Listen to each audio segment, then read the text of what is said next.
Trouver le juste équilibre. Voilà, Le juste équilibre vraiment. Le juste entre équilibre. ma famille et moi. Ma famille et ma vie. Voilà. Ça, c'est clair et net. Alors,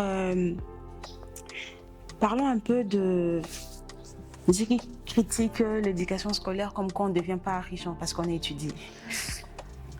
En tout cas, ces jargons, j'en ai entendu. Et je pense que ces personnes, ils doivent savoir mettre la différence entre, il y a des études professionnelles, là on étudie, et il y a ceux-là pour le métier.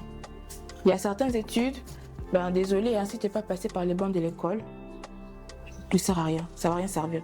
Ça, c'est pour les professionnels comme être avocat, médecin, ou qu'est-ce que je peux encore dire, chirurgien, un scientifique, dans tout ce qui est dans des domaines vraiment techniques.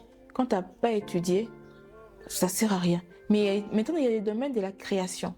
Là, si tu vas créer, tu vas être entrepreneur, agent immobilier. Oui, tu n'es pas obligé de passer par les bancs. Si tu n'as pas eu cette chance de ne pas passer par là, ça ne veut pas dire que tu ne vas pas réussir. Mais si je dis que l'école, c'est quand même important, dans les cadres où une personne qui, je dis par exemple, comment je dis, je fais le lettre, une personne qui aime étudier, et pardon, qu'est-ce que je raconte?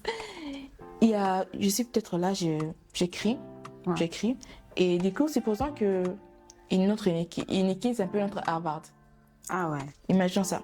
En mettant ces contextes, une équipe, c'est notre Harvard. J'écris parce qu'un écrivain, c'est quand même un créateur. On peut être écrivain sans passer par les bancs de l'école. On peut être écrivain sans faire l'école de lettres. Et maintenant, ce que je dis quoi, c'est que les opportunités seront très différentes par rapport à toi qui écrit, qui sont passés toutefois par l'UNIKIN en fait. Moi, je peux être là, j'ai été diplômée et tout. UNIKIN me recommande dans une maison d'édition, j'ai écrit mon livre et UNIKIN me dit tiens, dépose ça dans telle maison d'édition et toi également tu as écrit ton roman, ça fait que tu pars également dans la même maison d'édition que moi. Ils peuvent être là, ils vendent nos 2 livres, ils se disent ah tiens mais il y a une certaine recommandation. Oui, elle vient d'où? Ah, de l'UNIKIN. L'UNIKIN, ça te facilite. Voilà, ça décolle en fait. C'est ça qu'on oublie. L'école, des fois, ça nous facilite à nous plonger au cas où on n'a pas de. Peut-être notre père n'est pas ministre, il n'est pas président. Et quand on étudie dans des bonnes écoles, ça nous permet d'être branchés, d'avoir des relations. Comme tu as dit, des recommandations qui. Voilà. Tu vois, on ne remet pas en question. On ne remet pas en question. Un exemple que j'aimerais donner, c'est qu'ici à Kinshasa, j'ai appris qu'il y a la CGT, c'est une compagnie qui souvent recrute des stagiaires et la plupart des stagiaires viennent à l'AUK. Et je trouve ça c'est quand même intéressant. Je suis étudiante en architecture et si peut-être je vais poser ma candidature pour être stagiaire, ils vont peut-être pas trop me prendre au sérieux, mais si je suis une étudiante de l'AUK, ils vont se dire waouh, à l'AUK là-bas, il y a de très bons éléments, on les prend. Il faut savoir maintenant, il faut vraiment qu'ils puissent prendre ça en considération et ne pas dire que l'école ça sert à rien. Non, parce que lorsqu'ils disent que ça sert à rien, on doit leur laisser n'importe quel médecin nous toucher, on peut inviter n'importe qui chez nous.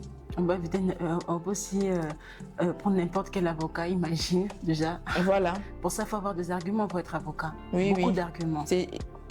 En tout cas, ce sont des domaines où tu n'as pas de diplôme. Ouais, tu n'as pas de diplôme, c'est mort. Et il n'y a pas que c'est le diplôme aussi, c'est aussi, tu n'as pas de volonté d'apprendre, c'est mort. Tu peux bien avoir de diplôme, mais si tu n'as pas cette volonté-là de te dire que si je dois être médecin, je me dois de lire. C'est pas le professeur qui te dit prends tel livre, mais tu t'informes. Tu t'informes encore et encore. Donc moi je dirais que les études, ça sert à quelque chose. Ça sert totalement à quelque chose. Ça sert à quelque chose, mais même quand tu entreprends quelque chose, tu voudrais aussi en savoir un peu plus sur ce que tu entreprends. Donc du coup, vraiment, c'est là qui ont cette mentalité de dire que les études ne servent pas à grand chose. Remettez-vous en question, très important. Et moi, je préfère même fois écouter une personne qui dit, on va dire, les études servent à rien. Et je trouve qu'il a vraiment une vie assez convenable. Voilà. Il a une bonne entreprise, des trucs qui nous motivent. Comment il a créé, gère cette entreprise sans étudier. Bizarrement, vous voyez que ce genre de personnes, en fait, lorsqu'ils disent que l'étude sert à rien, il y a un message différent. Ils nous encouragent à, même si tu n'as pas les moyens de payer tes études, tu peux arriver. Par rapport à ce qui va te dire, l'étude sert à rien, tu regardes sa vie, il faut rien. Maintenant, il fait C'est juste un vieux du quartier. Voilà. Totalement. Et ça, il faut vraiment comprendre, en fait, les gens des personnes qui le disent, c'est très important, je trouve. Très important. Alors, pour clore cet échange inspirant, alors j'aimerais qu'on aborde un dernier sujet, un sujet assez profond. C'est comment notre mentalité doit-il évoluer pour pouvoir arriver à comprendre certaines choses, à ne pas être pauvre mentalement. Je parle vraiment de nous les Quinois. Que penses-tu de notre mentalité? Je pense qu'on n'est juste pas assez cultivé, pas assez tolérant sur beaucoup de choses, pas assez compréhensif. Et on n'a pas de patience. La patience aussi, ça. C'est compliqué. Ça fait défaut. Ça fait défaut. Ça fait vraiment défaut. Alors, je vais donner un exemple, c'est que était une fois, j'ai fini mes cours, je prenais mon transport pour rentrer, et là, on tombe dans un bouchon monstre. Monstre, mais alors, le véhicule ne passait pas. On est là pendant presque 1 heure et voilà. Et là, je vois qu'il y a 2 personnes qui sortent de leur bande. C'est-à-dire qu'ils créent un troisième. Oui, oui. Et ce qu'ils ont fait là, c'est que on n'en a que deux allées, 2 retours. Et le fait de créer un troisième empêchera les autres de venir et ça créera encore plus de bouchons. Comment on n'en arrive pas à penser à ça? Et tu vois, c'est que les mimiques des chauffeurs, ils vont te dire, mais les canaux, c'est pas ça. Voilà. Et quand il y avait notre chauffeur qui ne voulait pas, parce que c'était une voiture personnelle, il ne voulait pas et tout le monde l'avait insulté. Genre parce qu'il avait barré la route, il ne voulait pas passer, voilà. Tout le monde l'avait insulté. Je me suis dit, mais on sait quoi cette mentalité? On fonce tout droit vers le néant, vers l'échec. Et le pire, c'est qu'on y court. Les gens ne ralentissent même pas. On y court. On ne se cultive pas. On ne se dit pas que est-ce que ce que je fais, c'est bien. On ne se remet même pas en question. On ne se remet pas en question. Un monsieur qui conduit une voiture, comment je pourrais dire, un bus, il est là, il y a des gens à l'arrêt et les gens montent, mais lui conduit. Tu comprends? C'est-à-dire qu'il y a de papas, il y a de mamans qui sont peut-être pas en bonne santé, qui courent. Et lui, il ne s'arrête pas. Il ne s'arrête pas. Il continue à conduire, sachant que tu peux mal positionner tes jambes, il pourrait réellement te passer sur le pied. Et là, on ne comprend pas. Et ça, je ne fais pas. Tu vois, genre, je ne fais pas. Comment faire pour vraiment avancer, évoluer dans ça? C'est quelque chose qui me sidère. Jusqu'à aujourd'hui, je suis là, je regarde, je me dis, waouh, on trouve ça normal. Oui. Et malheureusement, cette réalité n'est pas près d'échanger. C'est pas près d'échanger. Et c'est que je pense que chacun d'entre nous peut juste apporter sa pierre à l'édifice.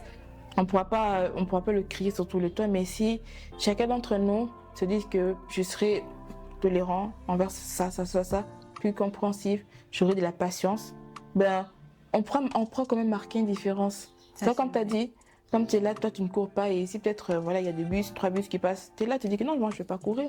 Ben, quelqu'un va te dire, ben, moi je ne cours pas. Quelqu'un d'autre, il regarde cette partie, tout commence par nous en fait. Oui, et après, c'est un peu comme les jeux dominos. Une pièce tombe et ainsi de suite. Voilà. Et on a un réel travail à faire sur nous. Un réel, oui. Alors. Et c'est ça, bon, je pense que, si tu le disais même au début, c'est quand on commence à s'aimer qu'on pourra aimer les autres. Ouais. Et je crois que c'est quand on commence vraiment à se construire qu'on pourra construire ce qui est autour de nous. Un Congo meilleur. Commence par nous. Voilà. Alors, merci pour tout. Et à la prochaine pour une nouvelle vidéo. Au revoir. Au revoir.